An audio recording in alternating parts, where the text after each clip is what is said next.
மகர ராசிக்காரர்களுக்கு பார்த்தீங்களேனா இந்த சனி பகவான் வக்ர நிவர்த்தி அடைவதன் மூலியமாக நல்ல ஒரு ஏற்றமான காலம், பணவரவிற்கு பஞ்சம் இருக்காது, உடல் நலத்திலையும் நல்ல ஒரு ஏற்றம் இருக்குமானால் பேச்சில் கவனம் தேவை. குடும்பத்தில் சிறு சிறு தொல்லைகள் வரக்கூடிய வாய்ப்புகள் உண்டு. தாயின் உடல் நிலையில் சற்று பின்னடைவு இருக்கக்கூடிய வாய்ப்பு இருக்கும். புதிய வீடு, மனை, வண்டி, வாகனம் வாங்கக்கூடிய வாய்ப்புகள் உண்டு. இருப்பினும் வண்டி வாகனங்களில் போகும்போது ஜாகிரதையாக போங்க, விபத்துக்கள் ஏற்படக்கூடிய காலகட்டமாகவும் அமையும். இந்த காலகட்டத்தில் மறைந்த இடத்திலிருந்து திடீர் பணங்கள் வரக்கூடிய வாய்ப்புகள் உண்டு. புதையல்கள் கிடைக்கக்கூடிய வாய்ப்புகள் நிச்சயமாகவே இருக்கும். அதோடு பார்த்தாலேயானால் செய்யக்கூடிய தொழிலில் பெரிய மேன்மை இருக்கும்.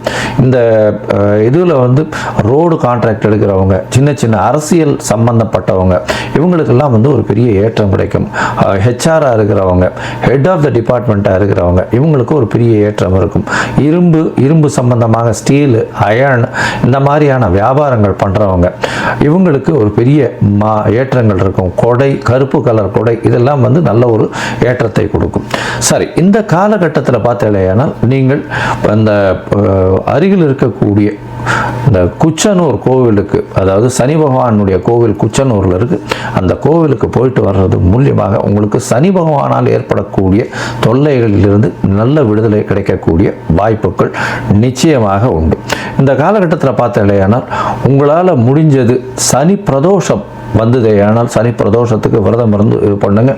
சனி பிரதோஷத்துக்கு கண்டிப்பாக சனிக்கிழமையில் வரக்கூடிய பிரதோஷத்திற்கு சிவன் கோயிலில் போய் அந்த ஆர்த்தியை சேவிச்சுட்டு வாங்க. 5:45 6:15 மணி வரணும் உண்டான காலகட்டம். அது தவிர பார்த்தேனால் அந்த பதநீர் வாங்கி கொடுக்கறது, உங்களால் முடிஞ்ச அளவுக்கு இரும்பு சம்பந்தமான பொருட்கள் தானம் கொடுக்கறது, அதாவது மண்வெட்டி, பாண்டு, இந்த மாதிரியான விஷயங்கள்.